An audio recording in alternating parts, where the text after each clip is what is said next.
1994 से ही ozone day 16 सितंबर को ही celebrate किया जा रहा है।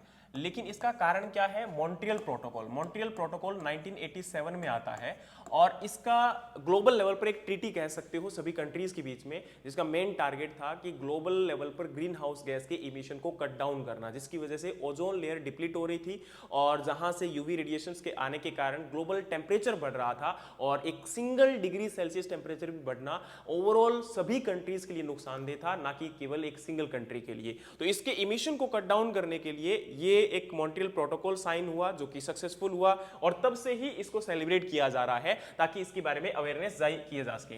अब देखो, ओजोन लेयर स्ट्रेटोस्फीयर लेयर में प्रेजेंट एक लेयर है जो कि यूवी रेडिएशन जो कि सनलाइट से आपकी आती है उनको रोकने का काम करती है। यूवी रेडिएशन में यूवी बी रेडिएशन जो है, अल्ट्रावायलेट बी रेडिएशन, वो सबसे ज्यादा खतरनाक होती है। इसका नेगेटिव इंपैक्ट यानी कि नकारात्मक प्रभाव आपकी खेती के ऊपर, ह्यूमन यानी कि मानव स्वास्थ्य के ऊपर, इसके अलावा पानी के अंदर जो जीवन है जैसे कि पौधे हैं पानी के या मछलियां हैं उनके ऊपर भी इसका नकारात्मक प्रभाव होता है। यानी कि ओवरऑल इसका टेम्परेचर में इंक्रीज होना एज वेल एज डिफरेंट जो ऑर्गेनिजम्स हैं उनकी हेल्थ के ऊपर भी नेगेटिव इंपैक्ट इसकी वजह से देखने को मिलता है। तो इसको रोकने के लिए ओजोन लेयर का होना बहुत जरूरी है। अब देखो, जो मैनमेड केमिकल्स हैं जैसे कि क्लोरोफ्लोरोकार्बन है या कार्बन टेट्राक्लोराइड है, इसके अलावा मिथाइल ब्रोमाइड है, मिथाइल क्लोरोफॉर्म है, ये वो आपके केमिकल्स हैं जो कि मैनमेड केमिकल जिनको हम कह सकते हैं। ये अब ऊपर की तरफ जब जाते हैं, क्योंकि गैसेस फॉर्म के अंदर जब ऊपर आपका लेयर में जाएंगे तो यहां पर बारिश के साथ एक्चुअली में नीचे आ जाने चाहिए, लेकिन ये केमिकल इतने स्टेबल होते हैं कि बारिश के साथ नहीं बह के नीचे आते